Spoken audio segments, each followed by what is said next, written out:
got my eyes on the Phillies, got my eyes on the steak, got my eyes on the red wine, and the Phillies, I'm watching Zack Wheeler, and Zack Wheeler's popping the minute, 97 miles per hour on his first day back off the IL. And I'm thinking, well, this is going good. I guess they had him on a pretty strict pitch count, and he came in at 58 pitches last night, I want to say. And Noah Syndergaard came in and pitched the next 2 innings after Zack Wheeler was done, after 4 innings. Then you had Noah Syndergaard come in for 2. Syndergaard looked good. You got scoreless 6 innings from the law firm of Wheeler and Syndergaard. Feeling pretty good about things. Now you go on into the 7th inning. Things are looking good. Alvarado looks sharp. Then you got Sir Anthony Dominguez. I don't know what's going on with Sir Anthony Dominguez right now, but he has been struggling mightily. Puts 2 runners on. Vlad Jr. steps to the plate, belts one to left center field. Vladimir Guerrero Sr. was one of my favorite baseball players to ever watch, despite him playing for the Expos and beating the crap out of the Phillies for a number of years. But watching his son play is climbing the charts. That guy is an absolute phenom. And he belts one. And I must say, the home run jacket celebration by the Toronto Blue Jays is pretty clutch. That's a pretty nice celebration. But he belts one over the left field wall. You had an 18-11 game the night before. It was 0-0 in that 8th inning. And Vladdy Jr. puts it over the left field wall for a 3-run home run. They're all of a sudden down 3-0. At that point, you're looking at the Brewers. You know they already won. They won 6-0. You're throwing your hands up in the air. You're like, great, here we go. Officially collapsed. Now the other team's gaining on you. You've already dropped out a wild card spot. Now you're down 3-0. You're going to be only a game and a half up on the Brewers. Great. It's just great. I'm home by this point. I'm watching this unfold. I wasn't eating the steak for 4 hours. I'm sitting on my sofa and I'm watching this all unfold. And I go, oh, you got to be kidding me. I was like, should I just go to bed? I'm tired. I got this belly full of Florentine steak. And I'm like, no, stick this out. Something might happen. Very next at bat, or very next inning, I should say. JT Realmuto steps up, who's been the Phillies' hottest hitter, coming off an incredible game the night before. Steps to the plate, belts one over the left field wall as well. It's 3-1. You're like, all right, let's see if something happens here. Next guy's up. You see our Bohm grounds out. Stott strikes out.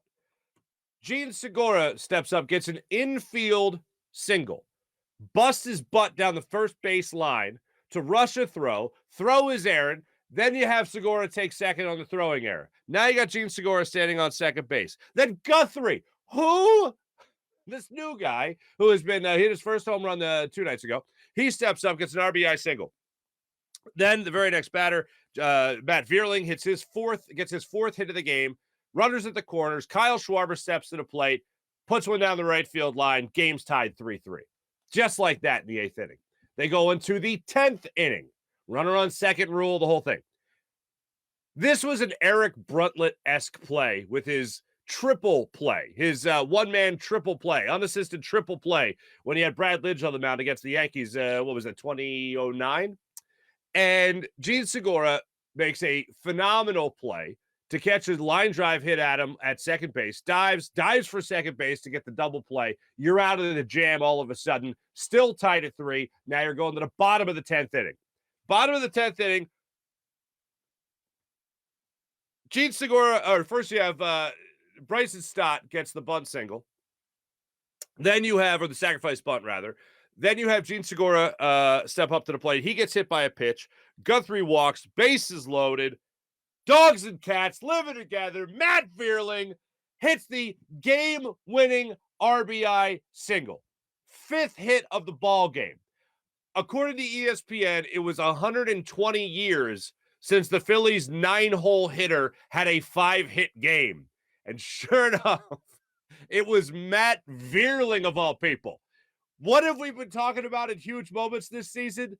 The unknowns, the guys at the bottom of the pay scale coming up huge. Guthrie coming up huge in this game. Matt Vierling coming up huge in this game. What? Bryson Stott gave me a little bit of a heart attack and a little bit of a yips trying to make a play to second base. But nonetheless, Phillies step up with another great win. And from another guy that is far under the radar, unless you are really into Car Shield, then he's not under the radar. But Matt Vierling, he gets his shirt ripped off. He gets doused with water. I believe during the post-game interview, they were just throwing sunflower seeds at him. I'm like, at what point do we just stop throwing things on people? At what point? But just a great win. Very exciting. You knew the Brewers had already won, like I said. So you remain 2.5 games up on the Brewers for the second wild card spot. You couldn't afford to lose one more game to the Blue Jays. And it felt like an all-in situation. It felt like, to use this word again, it was going to be a great conflagration if the Phillies lost this game. They're going to spiral out of control, and they're just about to host the Braves for 4 before a 10-game road trip. Oh, dear God.